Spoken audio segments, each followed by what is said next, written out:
Unsur periode ketiga. Periode. Kita sudah bahas sebelumnya golongan, sekarang periode. Unsur periode. Kalau golongan itu ditentukan oleh elektron valensi.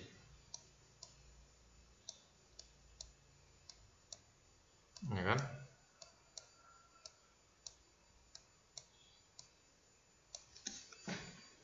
Golongan. Jadi kita sudah belajar golongan A, golongan mulai dari gas mulia, halogen, alkali tanah. Sudah. Jadi kita bahas golongan 8. Jadi sudah, kita lihat ya. Yang sudah dibahas adalah sebelumnya, videonya adalah 8A. Ya. Ada 7A. Ini ada 1A. Ada 2A. Ini sudah ada saya pembahasan video sebelumnya.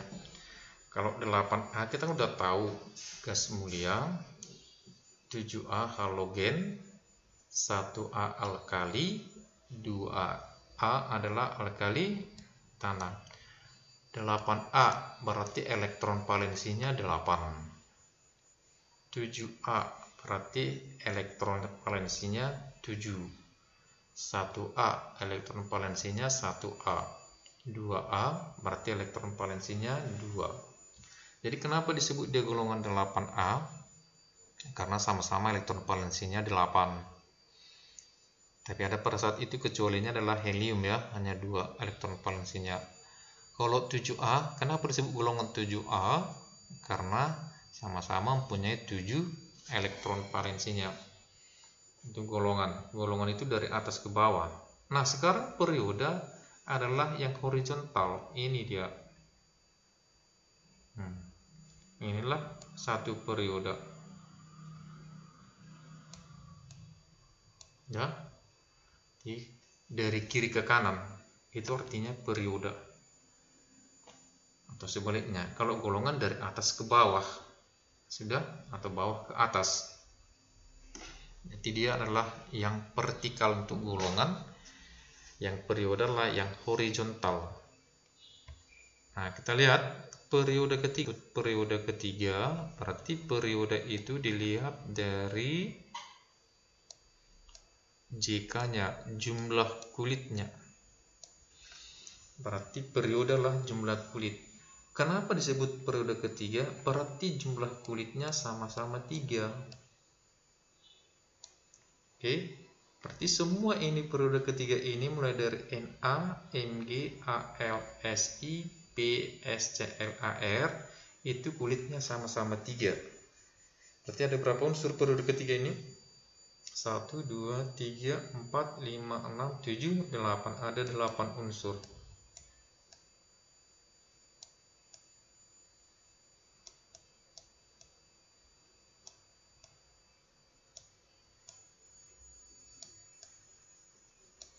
Oke, 8 unsur. Yang 8-8-nya ini sama-sama jumlah kulitnya 3. Baru kita lihat sifat-sifatnya. Yang padat yang mana dari unsur yang 8 unsur ini? Yang padat ada ini, Na, Mg, Al, Si, P, dan S. Itu padat. Sampai kemarin dia padat. S. Sementara yang dua lagi adalah gas. Cl dan Ar adalah gas. Oke. Yang berikut, yang mana logam? Ada logam yang ini, Na, Mg, Al. Ada metaloid, berarti peralihan antara logam ke non logam, itu silikon. Yang non logam berarti ada PSCl, Ar. Oke, jadi supaya dihafal sifat-sifatnya ini. Dari 8 ini beda-beda apanya, karena dia satu periode, jadi sifatnya beda-beda. Kalau satu golongan itu kan sifatnya sama. 1A sifatnya sama, 2A sifatnya sama. Kalau periode ini pasti beda-beda dia karena beda golongannya. Kita lihat ini. Yang termasuk logam ini Na, Mg, Al, metaloid ada Si, non logam ada Ps, Cl, Ar. Yang berikut pembentuk basa. Yang basa hanya Na dengan Mg. Berarti ini dia Na dengan Mg itu pembentuk basa. Ada yang amphoter, itu adalah Al. Tadi amphoter adalah video sebelumnya sudah dibahas, amphoter itu adalah pembentuk asam dan basa. Yang berikut pembentuk asam ada S, P, Si dan Cl. Ini asam. Kalau ini kan gas mulia ini kan. Gas mulia.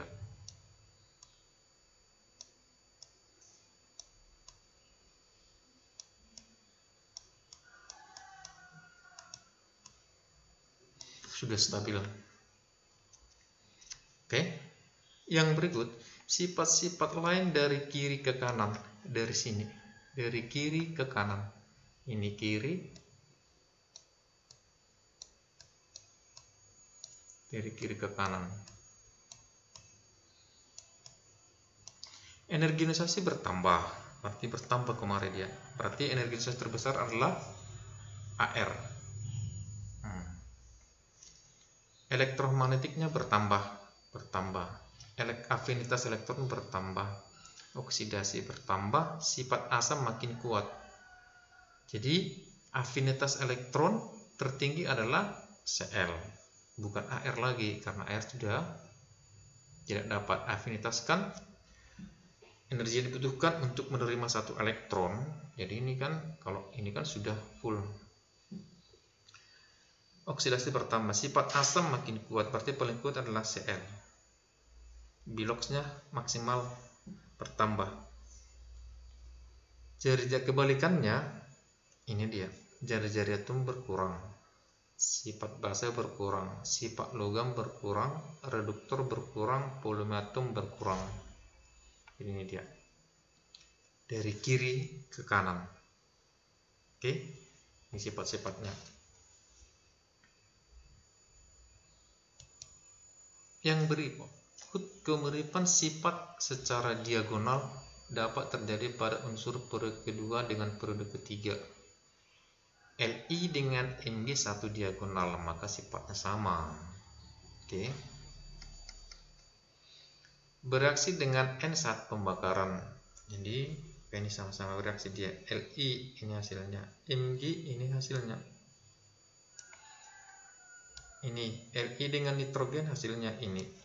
Magnesium ini seringkali keluar pada ujian UNBK karena banyak orang tidak mengerti kalau Mg direaksikan dengan N2. Ini hasilnya adalah Mg 3N2. Ini supaya diingat. Oke. Ini sering keluar UNBK, jadi tidak tahu, kebanyakan siswa tidak tahu hasil reaksinya. Kalau dengan oksigen tahu kan langsung MgU. Sama. Nah, Bi dengan Al satu diagonal sama-sama bersifat amphoter.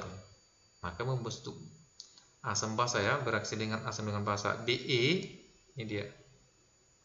Asamnya ini. Jadi dua dia dibentuknya karena dia amphoter. Basanya ini. Kemudian Al. Asamnya ini. Rumus asam dari aluminium ini, rumus basanya ini. Jadi supaya diingat, karena bersifat amphoter, maka dia dapat bereaksi dengan asam maupun basa. Jadi rumus asam dari berilium ini asam berilat, ini menjadi berilium hidroksida. Ini asam aluminat. Maka ini adalah aluminium hidroksida. Supaya diingat. Yang terakhir dari sifat ini adalah bahwa berilium dengan Si satu diagonal juga sama-sama bersifat metaloid. Sehingga mempunyai molekul raksasa. Maka menyebabkan titik didih yang lebih tinggi. Maka silikon periode ketiga mempunyai titik didih yang paling tinggi karena dia dapat membentuk molekul rasa. Itu supaya diingat, silikon. Oke. Silikon itulah merupakan senyawa yang mempunyai titik didih yang paling tinggi karena dapat membentuk molekul raksasa. Oke, itulah penjelasan dari unsur-unsur periode ketiga. Jadi supaya diingat, periode ketiga adalah jumlah kulitnya 3.